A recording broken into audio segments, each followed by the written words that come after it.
Pemirsa, tim penindakan Bea Cukai Kudus berhasil mengungkap penyelundupan rokok bodong menggunakan truk kontainer. Barang kena cukai ilegal itu disembunyikan di sela-sela truk medium yang juga diangkut kontainer tersebut. Kepala Kantor Pengawasan dan Pelayanan Bea Cukai Kudus, Gatot Sugeng Wibowo mengatakan, tidak mudah mengungkap penyelundupan rokok ilegal kali ini, sebab sebelum berhasil menangkap ada 10 kontainer yang dihentikan.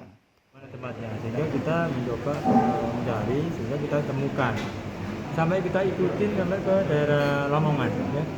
Itu baru berhenti truknya, karena kita juga nggak ngerti ada 10 truk yang sudah diberhentikan, ternyata truk itu yang kontainer itu yang memuat rokok ilegal. Sedangkan jumlah barang bukti diakui Gatot tidak terlalu banyak, hanya sekitar 179.000 batang rokok jenis sigaret kretek mesin, akan tetapi modus peredarannya yang menarik. Penangkapan kali ini sebagai bukti bahwa produsen rokok bodong akan menggunakan segala cara agar produknya bisa dipasarkan. Gatot menambahkan, ribuan batang rokok ilegal itu diproduksi di Kabupaten Jepara, Jawa Tengah.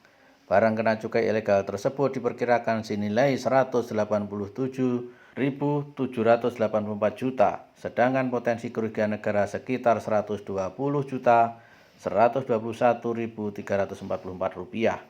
Kata dia, rokok tanpa cukai itu rencananya akan dikirim di wilayah kota Kendari, Sulawesi Tenggara melalui jalur Surabaya.